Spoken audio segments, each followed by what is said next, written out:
In this video, I hope to tackle some of the uncertainties faced by the public regarding the vocational relevance of meteorology in our geographic world. Some questions which I plan on answering include: what roles do meteorologists play in our society? What personal characteristics are needed for this career? What are the different employment opportunities presented for meteorologists? How to become a meteorologist? And finally, where can I find sources and information related to meteorology? Meteorologists use scientific principles to explain and observe the Earth's atmosphere and how this influences Earth and life on the planet. In addition to forecasting, meteorologists study the impact of weather on the environment and conduct research into weather patterns, climate change, and models of weather prediction. Our meteorologists' work tends to fall into two main categories: forecasting and research. In weather forecasting, common tasks include collecting data from satellite images, radar, and weather stations, measuring factors such as air pressure, temperature, and humidity, analyzing and presenting this information in the form of weather briefings, and communicating this information to colleagues and clients. During research, they develop numerical and computer models to predict atmospheric processes and to improve accuracy of forecasts, monitoring climate variability, and finally applying the results of research gained. One example would be to give flood warnings in advance to allow for people to evacuate. Another example would be to estimate the likely effects of global warming in the future. A case study for Hurricane Katrina highlights the importance of the roles of meteorologists in our society. A team of weather data meteorologists were tracking and forecasting Hurricane Katrina during the pre-dawn hours on Saturday morning, 27th of August 2005. From their risk assessment, the team showed that Katrina was listed under Category 5 on the Saffir-Simpson scale. From the data compiled by Weather Data, they produced a forecast to their clients to help them ascertain the impact of Hurricane Katrina. These tools proved valuable in helping clients such as insurance companies plan not only for areas that are going to be directly affected, but also the chain reactions of this catastrophic event. Additionally, the forecasts assist people in evacuating in advance of the hurricane striking. Whilst the hurricane remains one of the most devastating hurricanes in US history, with 1,836 fatalities, this could have been significantly worse without forecasts from meteorologists.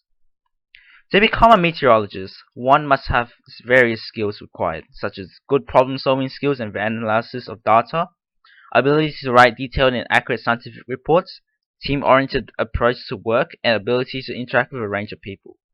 The jobs presented to meteorologists tend to be indoors, where they receive the data through satellite imagery and radar at broadcasting stations. This job has no medical requirements, but requires elements of practical applications, scientific analysis of data, and literacy in writing scientific reports to work successfully as a meteorologist. There are various types of organizations which employ meteorologists.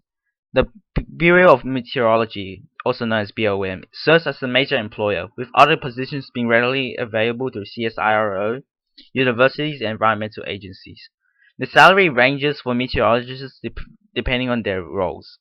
The average salary ranges from approximately $55,000 per year for administrative assistant to $140,000 per year for head of project management.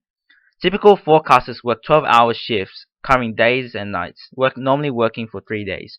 Researchers typically work 9 a.m. to 5 p.m., possibly with some extra hours in between.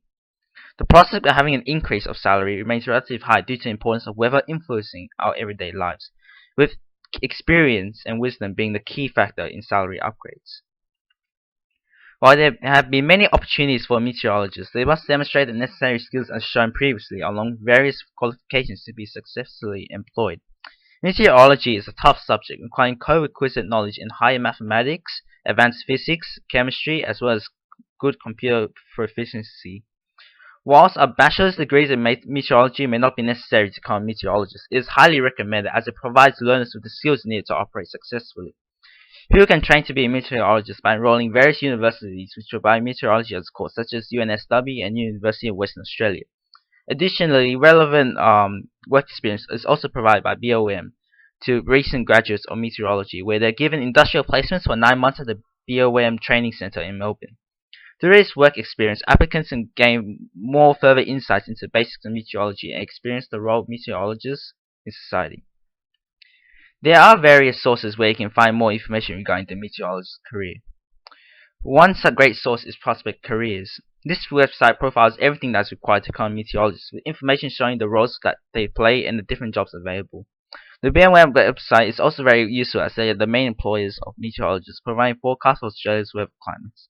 Finally, The courses provided by universities are another great source which provides information regarding the qualifications to becoming a meteorologist.